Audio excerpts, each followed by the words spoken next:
time for us to get into the next stories. And on the news review segment, we're looking at the EC. Now, Ghana card as a sole document will stop violence at registration centers. This is a story that I want to delve into right now. Now, the EC is suggesting that a guarantor system is creating problems. And it'll be interesting to hear what my guests have to say on this. But let me read the story. The Electoral Commission has stated that the violence that has characterized the limited voter registration justifies its call for the Ghana card as a sole document for registration. According to the Commission, it has observed violence at some centers linked to the challenge of the age and citizenship of some registrants. Now, however, the Commission believes such incidents would have been avoided if the Ghana card was used as a sole document for their registration. Now, at the press conference to update the press on the limited voter registration on May 13, 2024, the Deputy Electoral Commissioner, Dr. Bosman Sari, however, urged party agents to use the challenge process rather than attempting to physically stop registrants.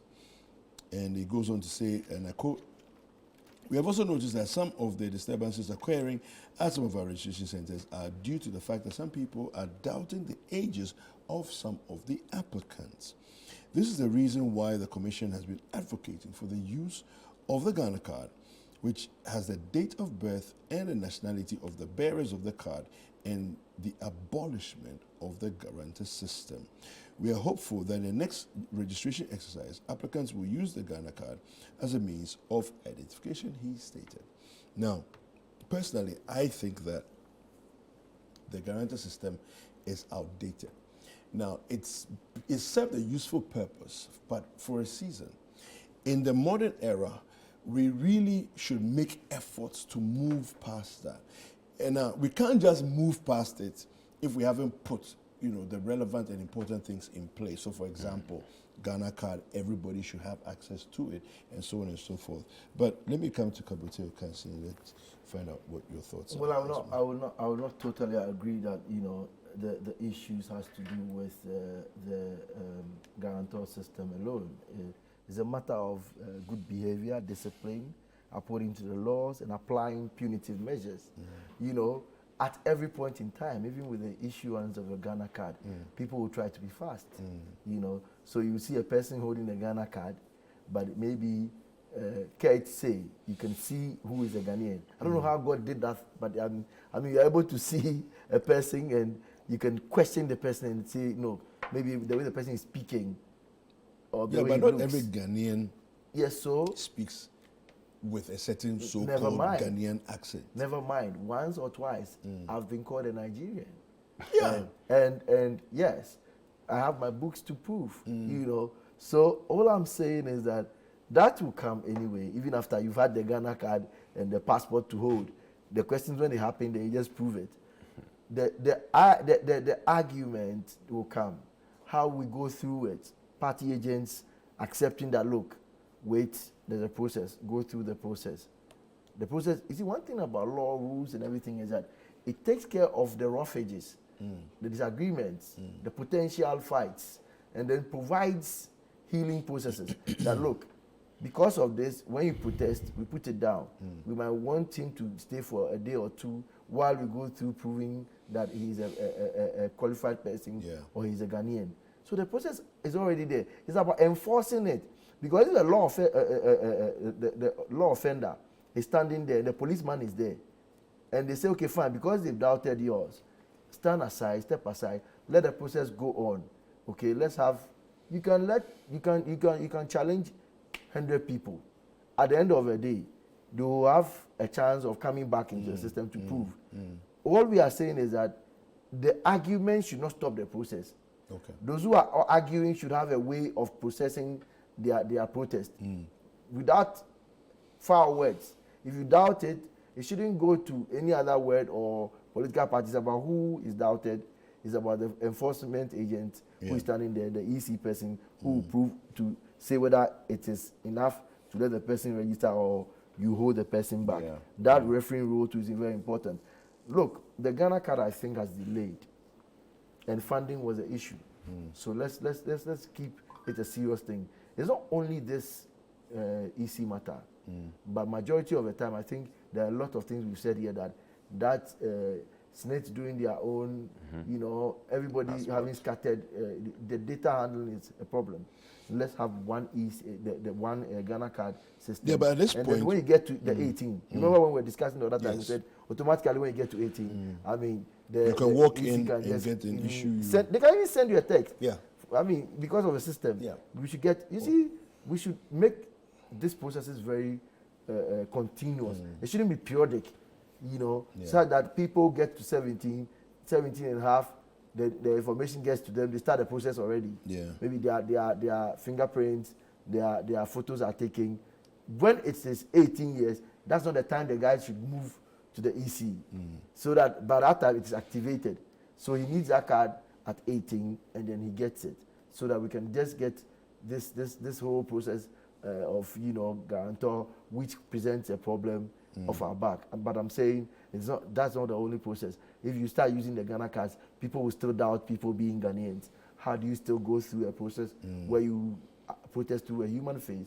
And then by you see, it is such that the interests will vary when it comes to elections. So the political parties will have their views.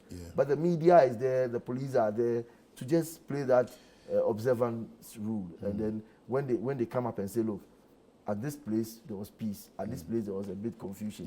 The EC officials might increase their staff there, and we'll have a smooth one. Okay. Paul, your thoughts? Thank you, Kweku. The EC.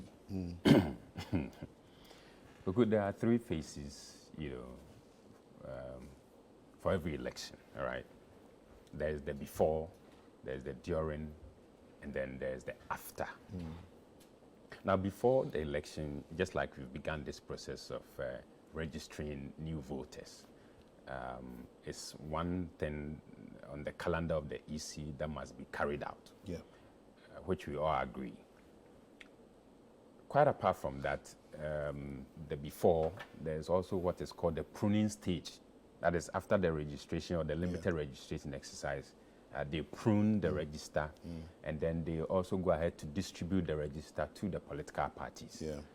And then there's also the notice of pool. That is the before. Now the during, you know, they distribute the electoral materials to all the electoral areas or the polling stations and all of that, the security that they provide and what have you. And then they also come up with measures that will be taken where there are technical hitches here and there, or for one area or the other that may not be able to start on time.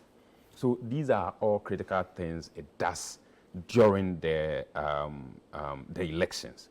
Then the after, the counting process and everything that needs to be done, how the medium of channeling results to the collation centers and of course to the headquarters.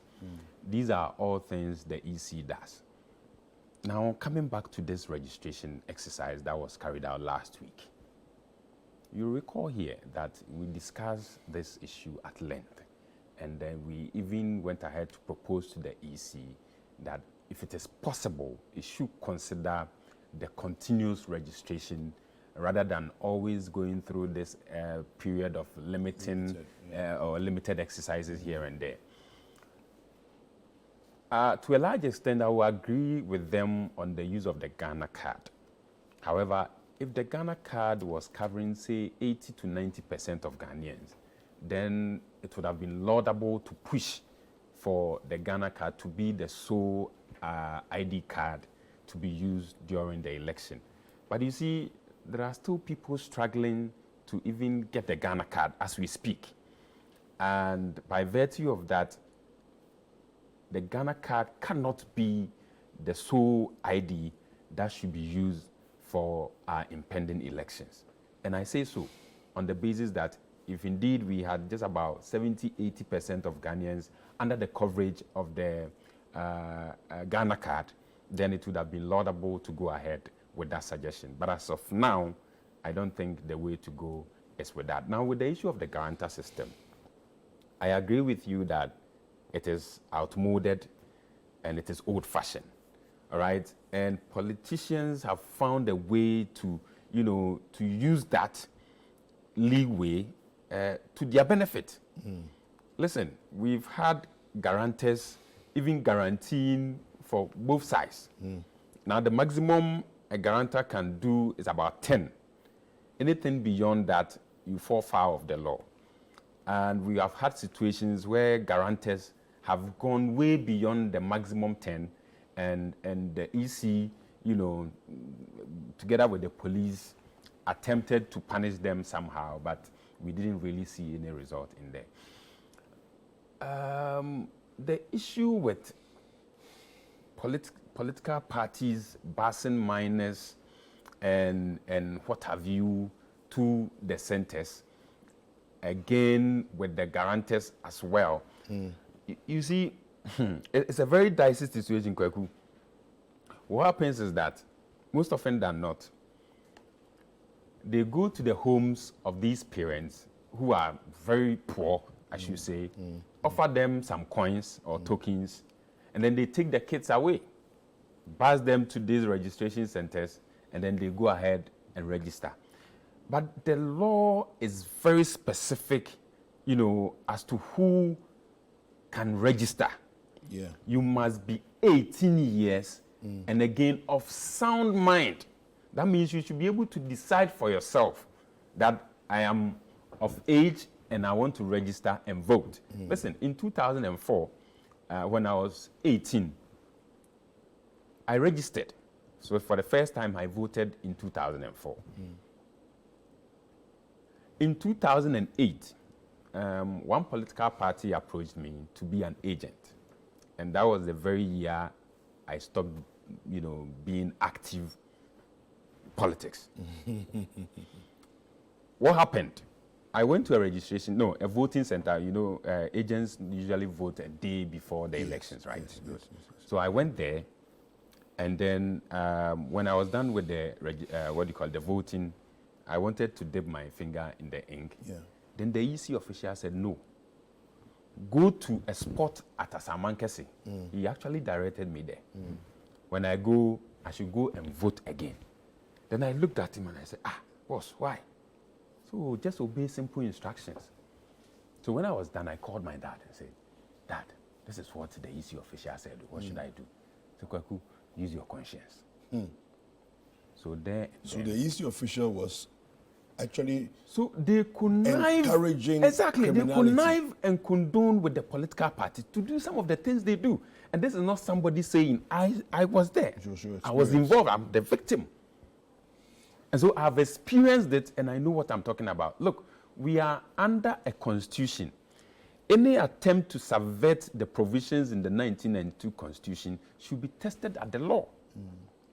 And the court should be ready to receive some of these things and punish them accordingly. Okay. That you have no place busing a minor or somebody who is supposed to guarantee for someone going beyond the 10 that is stipulated by the EC. Yeah. So that we test the law and then punish these corporates accordingly. The punishments have not been deterrent enough. And that is why, excuse me to say, these political parties have the balls to be doing what they have been doing over the period with no punitive measures. Okay. But where we crack the whip, on these political parties, I'm sure to a large extent, there will be some form of sanity, as far as our register is concerned, going forward. Yeah. All right. Fantastic.